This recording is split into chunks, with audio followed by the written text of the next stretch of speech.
think you need to be caring and understanding. You need to put up with a lot.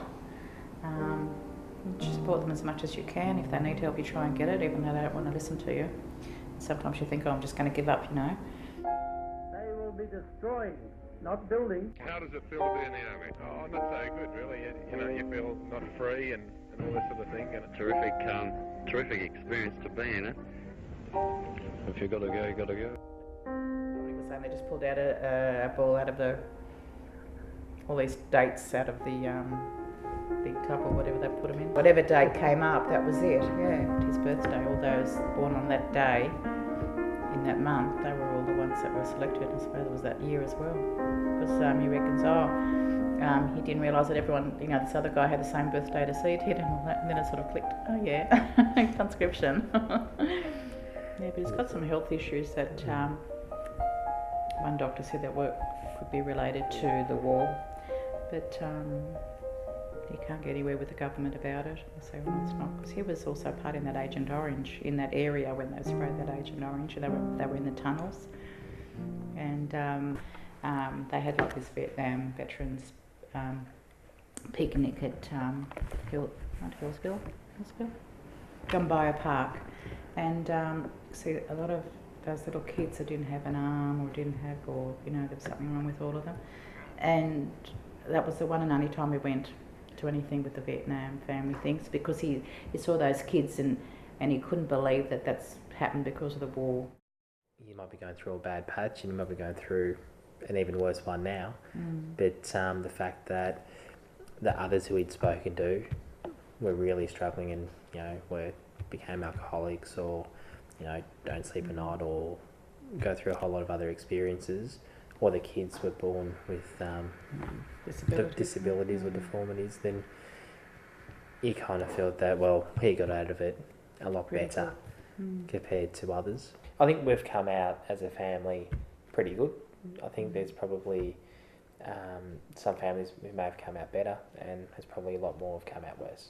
So I guess given the experiences he's gone through, we're probably okay. Hi, my name is Ruba.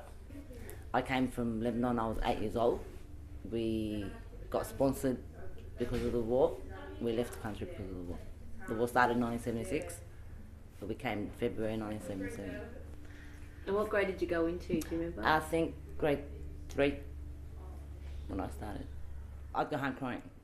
Then I dropped out at year 10. But I won't let my kids drop out. My daughter's in year 12 now, my son's going into year 10. Did you come here with both your mum and your dad? Yeah. There was the 4 girls plus the boy, and the rest were born here. It was difficult, I know. You're leaving your home, your family, and to move from one country to another, especially with a big family.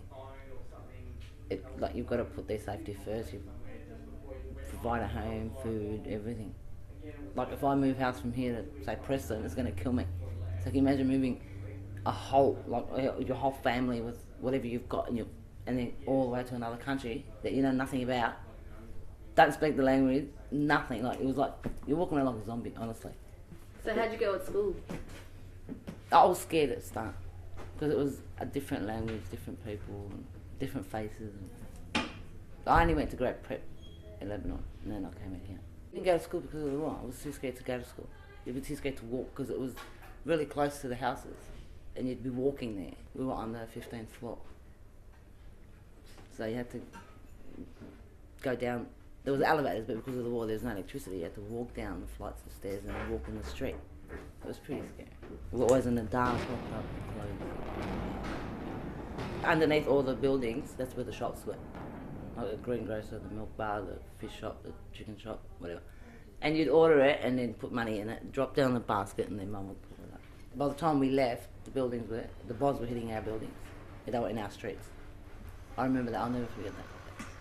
You can actually hear the rifles and the bombing and people screaming. And everyone, like, schools got closed down, the mosques got closed down, most of the shops closed down. Like, buildings are cut in half, people are still living in them. Our building was all bullet holes and stuff. I don't watch the news. At home we don't watch the news. It's too depressing. So your kids, They're 15 and 17, yeah. Do they know much about your experience? No, I haven't told them. So have you told us more than you've told them? But I don't sit there and say, come on, let's talk about the war and stuff like that. No. I want them to have happy memories, not crap memories. There's no good side to it anymore. It's all death, violence. But I'm not sending my son to fight for you and you kill him. No. Took me all my life to raise him, no. What do you think about Remembrance Day and Anzac Day and I think it must commemorating? hurt to remember all those things. I try and block it out because it's not a happy memory. I mean, I only need to remember the heroes and stuff like that, but to actually remember the war and what people went through. Well, the name's John Dorgan, born in Cork in Ireland in 1944, and really there weren't many opportunities in Ireland for people uneducated. Even for people who were educated, the opportunities in Ireland in the 70s were not great. I moved to Australia in 1970, and I think that was a good choice. The demand for unskilled labour at the time, and it was very easy to get jobs in Australia in 1970. From what I can see, Irish, we've managed to remain neutral through a lot of the wars. We weren't big enough to have an influence anyway, but as a result of the unrest that was there all the time, and it was being harder and harder for England to sort of keep us suppressed. They really know they shouldn't be there.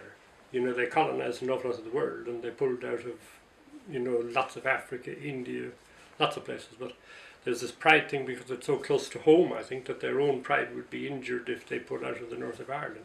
And of course, there are an awful lot of people with English ancestry in the north of Ireland because they were put in there.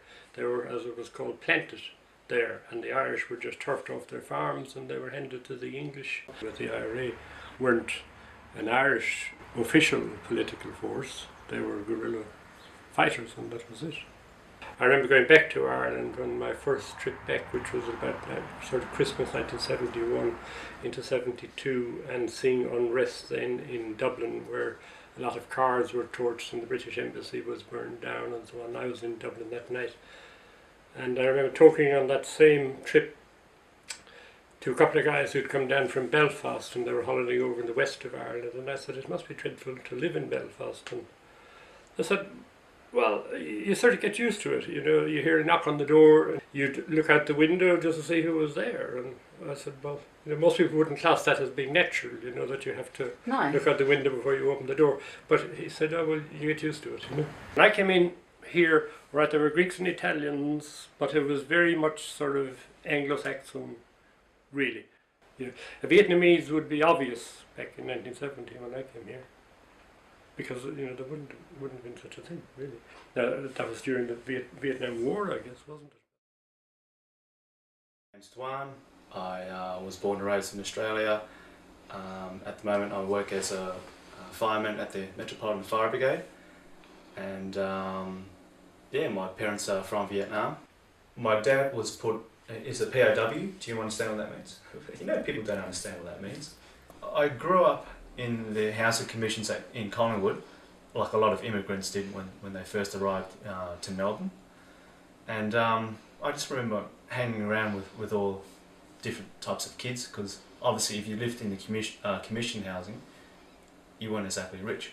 So, you know, we just all sort of mingled together. But it wasn't until I moved to Mill Park where I realised I was treated differently, and it was, obviously it was hurtful, but it was confusing as well, because I felt like this is my home, this is where I was born and raised up. I didn't understand why I was being treated differently, and obviously through the years I managed to figure that out the hard way. You know, I copped it all.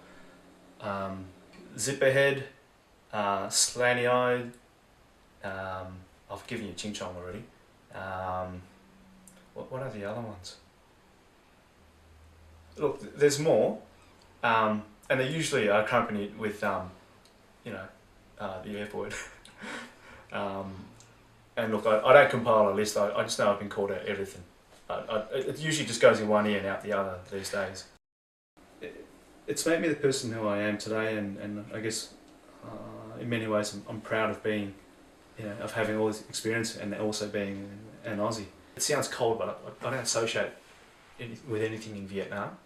I understand, yes, I have blood relatives there, but I've never seen them, never talked to them, I have absolutely nothing to do with them. And my mum went back to Vietnam about, I don't know, 5 years ago. I'll make it up, 5 or 6. She only lasted 2 weeks because she said she didn't like it at all. It just wasn't like 1950s Vietnam, which is what she's used to. To this day, people just can't distinguish between North and South Vietnam. They just assume that the Australians fought against the Vietnamese. It's kind of baffling. Like, the Australians fought because the Americans fought, and the Americans fought because they wanted to stamp out communism. So they fought North Vietnam. They were technically helping out South Vietnam, although in hindsight they were making it worse for us. But people don't understand. They don't know the facts, and they're doing that to the Muslims right now. I keep telling people, if every single Muslim or Arab was a terrorist, we'd all be dead by now. But they come here and go around Coburg or Faulkner. They just want to eat and work and have fun with their families. They're not very different to us at all. I joined the fire brigade because I wanted to help people, and that's the kind of person I've been all my life. I guess it kind of helps having parents, my kind of parents, because if I go out in the street and there's some old lady, whether she's Italian or Greek or dinky die Aussie or Asian, if she needs my help, if that person needs my help, when I look at them, I see my parents in them. I just see someone who just wants, is just trying to get by. They're not trying to make my life difficult by taking up my time. So this is how I see refugees too. They're not trying to make life difficult for other people. They're just trying to get by. To be honest, I don't watch much TV.